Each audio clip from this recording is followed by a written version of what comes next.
เอสรอบนี้บรรนุน้องพวกกับบันแมดเด้อนี่เด้อ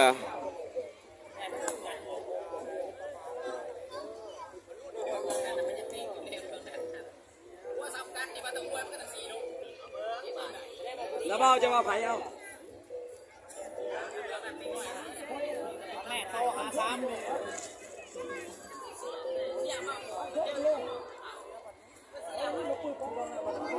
พวกสิ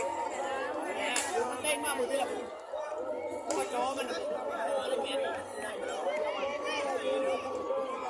เอาเบิ้งเบิ้งไป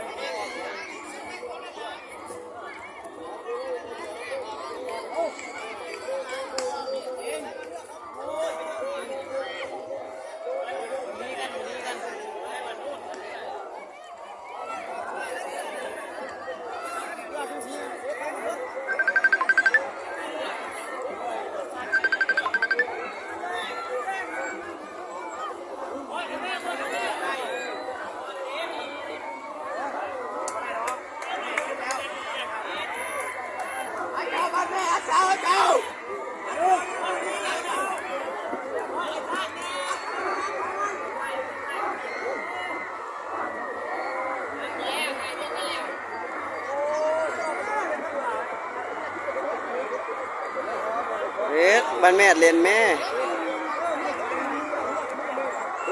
เดี๋ยวบรรนุนี่อยู่แล้วอยู่บ้างอยู่แล้วบันแมดได้เล่นเขาแล้วบันแมดนี่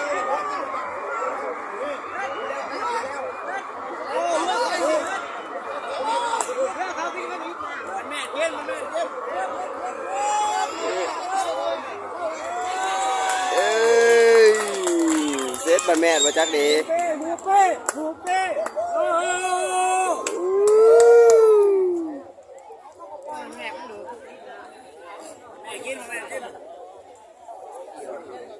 งานเนาะ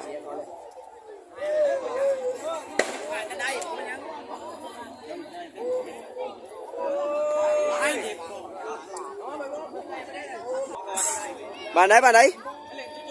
บ้านแม่โอ้บ้านแม่ชนะ